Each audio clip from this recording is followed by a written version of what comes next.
দেখি আমার বিরক্ত লাগে। এমন না যে বিষয়টা খারাপ, আমি রেসপেক্ট করি প্রত্যেকটা মানে কাজকে, প্রত্যেকটা জবকে, আমার ভালো লাগে না, যেটা পার্সোনালি কথা।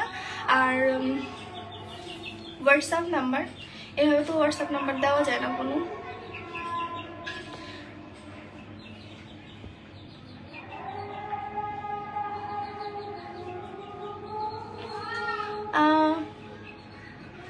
রুবেল হোসেন দিদি আপনার big friend, thank you. 100 star send করার জন্য আপনাকে অসংখ্য ধন্যবাদ।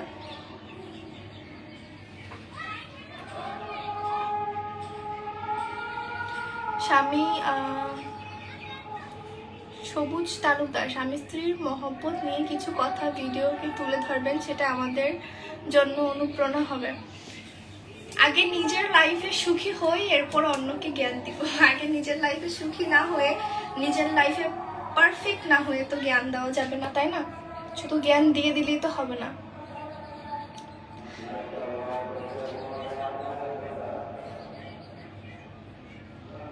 এটা হচ্ছে কথা, বুঝতে পেরেছেন? পিন দাও দিদি। আসলে আমি না অনেক অনেক হচ্ছে যে কাঁচা এইসব মানে বিষয়ে, যে এই যে পিন দেওয়া, আমি পিন দিতে গিয়ে এর আগে একজনকে না ব্লক মেরে দিছি, যেটা সত্যি কথা। আর নায়িকা হবে, আমি অলরেডি নায়িকা কারো জীবনে, তো আমার আর নায়িকা হওয়ার দরকার নাই।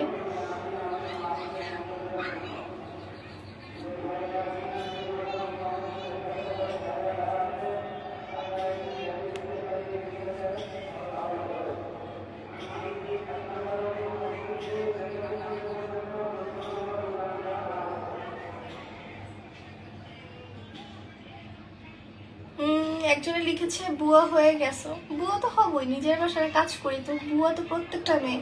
আপনার মাও তো বুয়া, আপনার বউ তো বুয়া, আপনার বোনও তো বুয়া।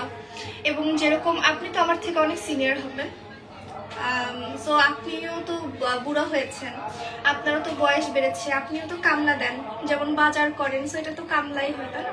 প্রত্যেকটা মানুষই জীবনে কামলা দেয়।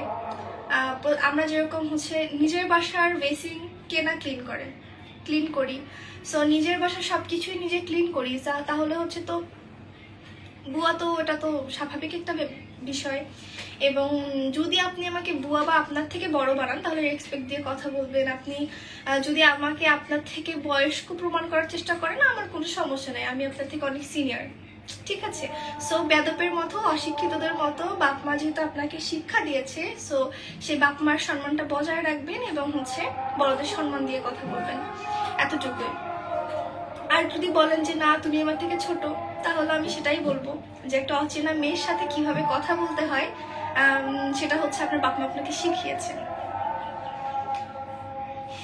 বরগুনাতে আসবে? বরগুনাতে আমাকে দাওয়াত দিয়ে নেওয়ার কিছু নাই, ওখানে আমার বাড়ি আছে, ঘর আছে, আমার বাবার সবকিছুই আছে, ওখানে আমাকে দাওয়াত দিয়ে নেওয়ার কিছু নাই। আমার যখন মন চায় আমি যাব। মাশাআল্লাহ আপু, আপনার ভয়েসটা খুব সুন্দরভাবে শোনা যাচ্ছে, থ্যাংক ইউ। অভিনন্দন সবার জন্য, ধন্যবাদ ম্যাডাম, শুভকামনা রইল। যে আমি অনেকগুলো কমেন্ট মনে হয় উপরে পড়তে পারিনি।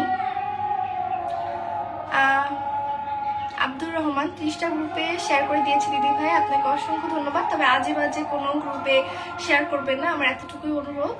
আপনার হাজবেন্ড কি করে? কিছু একটা। এমডি রুবেল হোসেন আমাদেরকে আবারও 50টা স্টার সেন্ড করেছে, থ্যাংক ইউ। আপনাকে অসংখ্য ধন্যবাদ সবাইকে সাপোর্ট করার জন্য।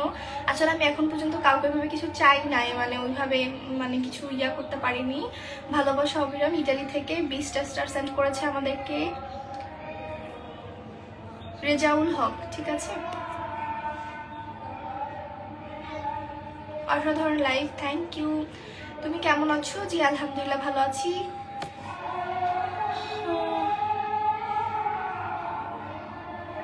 এমডি শামীম পাটোয়ারি, মনু কেমন আছো? জি আলহামদুলিল্লাহ ভালো আছি।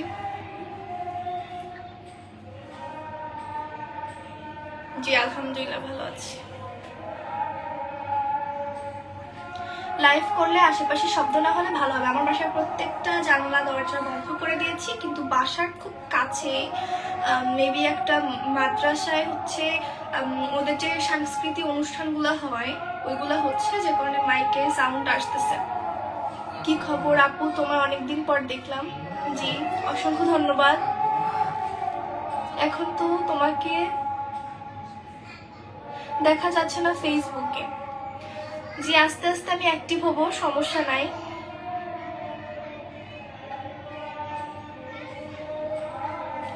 আপু তুমি এত কিউট কেন? তোমরা আমাকে কিউট করে দেখো সেই জন্য। আচ্ছা আমরা কতক্ষণ লাইভ আসলাম দেখি। আচ্ছা আমরা কিছুক্ষণ পরেই লাইভটা অফ করে দিব। আমি মালয়েশিয়া থেকে আপনার লাইভে যুক্ত হলাম, থ্যাংক ইউ। তোমাকে আমার অনেক পছন্দ হয়। যে আমরা এরপর আরো লাইভে আসবো। এই লাইভটা যারা পরে দেখবেন তারা অবশ্যই কমেন্ট করে জানাবেন যে আপনারা কেমন ধরনের ভিডিও দেখতে চান বা আপনাদের কি কন্টেন্ট ভালো লাগে, তাহলে সেভাবে অবশ্যই করবো।